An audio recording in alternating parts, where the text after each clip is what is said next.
بسم اللہ الرحمن الرحیم. ویورز السلام علیکم. دس از گلفام ریاض اور اسٹوڈیو میں ہمارے ساتھ موجود ہیں حافظ واصل. ویورز آپ جانتے ہیں کہ جادو کی بہت زیادہ علامات ہیں، بہت زیادہ سمٹمز ہیں جادو کی، لیکن آج ہم حافظ صاحب سے بات کریں گے کہ وہ کون سی ایسی علامات ہیں کہ جو جادو کے ہر مریض میں پائی جاتی ہیں، اور ذاتی حوالے سے ان کے کیا تجربات ہیں اس بارے میں.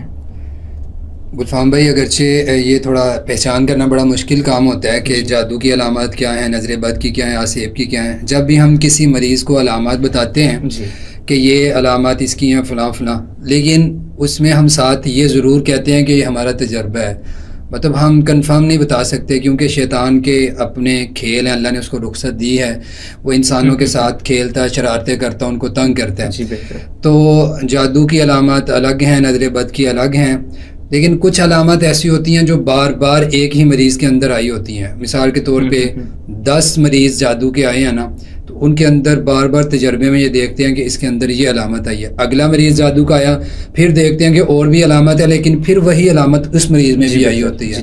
ٹھیک ہے، ایسی میں 3-4 علامات آپ کے ساتھ ذکر کر دیتا ہوں جو عام طور پہ جادو کے تقریباً ہر مریض میں ہم نے دیکھی ہیں.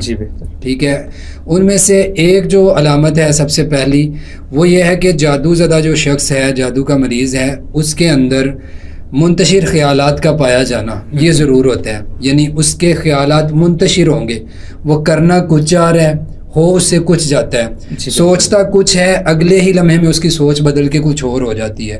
یعنی اس کا اپنے ہی سوچوں کے اوپر اور اپنے خیالات کے اوپر کنٹرول نہیں رہتا، منتشر خیالات ہوتے ہیں اس کے. تو اس میں تو آپ صاحب بہت زیادہ لوگ ایسے آپ کو ملتے ہیں، بلکہ ذاتی طور پہ آپ اگر خود کو دیکھیں گے، میں اگر دیکھتا ہوں، ایک لمحے میں آپ کچھ اور سوچ رہے ہوتے ہیں، دوسرے لمحے میں ہماری سوچ بدل جاتی ہے، ہم کسی اور چیز کے بارے میں غور و فکر کر رہے ہوتے ہیں. تو سوچیں تو بدلتی رہتی ہیں، تو اسے ہم کیسے کہہ سکتے ہیں کہ جادو کی علامت؟ میں بتا دیتا ہوں. پہلی بات جو میں نے شروع میں کی ہے نا، میں نے یہ کہا ہے کہ یہ جادو کے مریضوں میں علامات ہوں گی. میں نے یہ نہیں کہا کہ ہر علامت والا جادو کا مریض ہوگا. ٹھیک ہے، جادو کے مریض میں یہ علامت ہوگی، یہ علامت والا ہر بندہ جادو کا مریض نہیں ہوگا. ٹھیک ہے، اور دوسری بات کہ جب تک کسی کو رقیہ نہ کر لیں، دم کر کے نہ دیکھ لیں اور اس کی دیگر علامات نہ دیکھ لیں، تب تک فائنل نہیں کہیں گے. ویسے میں بتا رہا ہوں کہ منتشر خیالات والی بیماری اکثر جادو کے مریضوں میں ضرور پائی جاتی ہے. میں وہ علامات ذکر کر رہا ہوں. اور پھر فرق یہ ہے کہ عام طور پہ کچھ انسان جن کے خیالات منتشر ہوتے ہیں وہ وقتی طور پہ ہوتا ہے، لیکن جادو کا مریض جو ہوتا ہے نا، اس پہ کثرت کے ساتھ یہ حملے ہوتے ہیں اس کے خیالات کے منتشر ہونے کے، کہ ہر کام ہی اس کا، ہر سوچ ہی اس کی الٹ جا رہی ہوتی ہے. ٹھیک ہے، خیالات کا منتشر رہنا، سوچوں میں گم رہنا اور الٹی سیدھی سوچیں آنا، پھر اپنے آپ کو جھگڑنا کہ میں ان کو صحیح کروں. ٹھیک ہے، لیکن وہ پھر ان کو صحیح نہ کر پانا، یعنی اپنے خیالات کو درست نہ کر پانا. تو اس میں ایک چیز میں آپ سے پوچھتا ہوں، اس میں ہیلوسینیشنز بھی کچھ ایسی ہوتی ہیں، مطلب جاگتے ہوئے انسان کو کچھ چیزیں سوچ میں اس کی نظر آ رہی ہیں، سوچتا کچھ ہے اور اسے ایسا لگ رہا ہے کہ یہ چیز ایسی موجود ہے، کوئی وہم وغیرہ اس کی سوچ کی وجہ سے ہو سکتا ہے. وہم کی بیماری بھی یہ آپ کہہ سکتے ہیں، یہ اسی کے ساتھ ملتا جلتا معاملہ ہے. وہم کی بیماری کا بھی جاگتے ہوئے بھی ہو سکتا ہے. رات کو سونے کے لیے لیٹا ہے تو لیٹے ہوئے عجیب سوچیں اس کے خیال میں آ رہی ہیں، تو خیالات کا منتشر ہو جانا یہ ایک چیز ہے. پھر اسی طرح جادو زدہ لوگوں کے اندر جو ہم نے دوسری علامت بہت زیادہ مریضوں میں دیکھی ہے، اس میں یہ کہہ لیں کہ سر کا بھاری پن. ٹھیک ہے، یہ کسی بھی وجہ سے سر بھاری کسی انسان کا ہو سکتا ہے. ویسے ایک بتا رہا ہوں کہ جادو کے آئے ہوئے ہر مریض کو ہم نے دیکھا ہے، تقریباً ہر مریض کو دیکھا ہے کہ وہ سر کے بھاری پن کی شکایت بہت زیادہ کرتا ہے کہ میرا سر بھاری ہے. کبھی ایسے لگتا ہے جیسے ایک بوجھ رکھ دیا ہے یا پیشانی کے اوپر یا اس جگہ پہ، ایسے مریض کہتے ہیں کہ ایسے جیسے کسی نے رکھ کے دبایا ہوا ہے. ٹھیک ہے، اس طرح کے درد، یعنی کہ عام طور پہ عام لوگوں کو جو سر میں درد ہوتا ہے اس سے ہٹ کے اس کی علامات ہوتی ہیں. کبھی بہت زیادہ بوجھ محسوس کرنا، اور کبھی مریض کہتے ہیں کہ سرسراہٹ محسوس ہوتی ہے، ایسے جیسے کوئی چیز چل رہی ہے. ٹھیک ہے، تو سر کا بھاری پن یہ بھی عام طور پہ جادو کے مریض میں جو وہ مائیگرین، آدھے سر کا درد، وہ بھی اس چیز میں آتا ہے؟ نہیں، وہ بالکل ایک خاص جگہ پہ ہوتا ہے، دائیں طرف ہے یا بائیں طرف ہے، لیکن یہ کبھی اس جگہ پہ ہے، کبھی دماغ کے اوپر بوجھ ہے، کبھی سرسراہٹ محسوس ہوتی ہے. تو عام طور پہ بھاری پن کی شکایت جو ہے نا وہ کرتے ہیں مریض.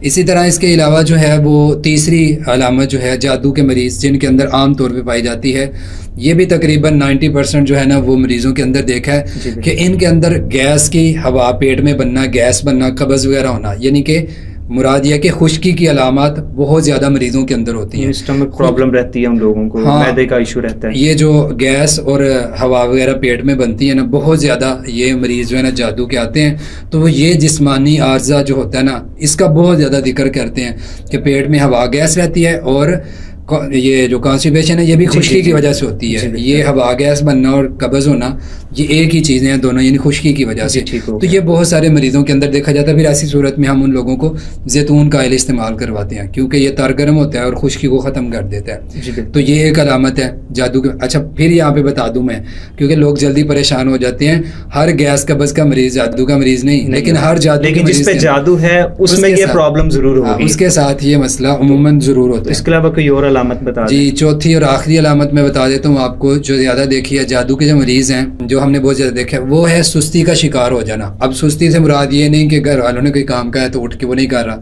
تو آپ سمجھے کہ اس پہ جادو ہو گیا.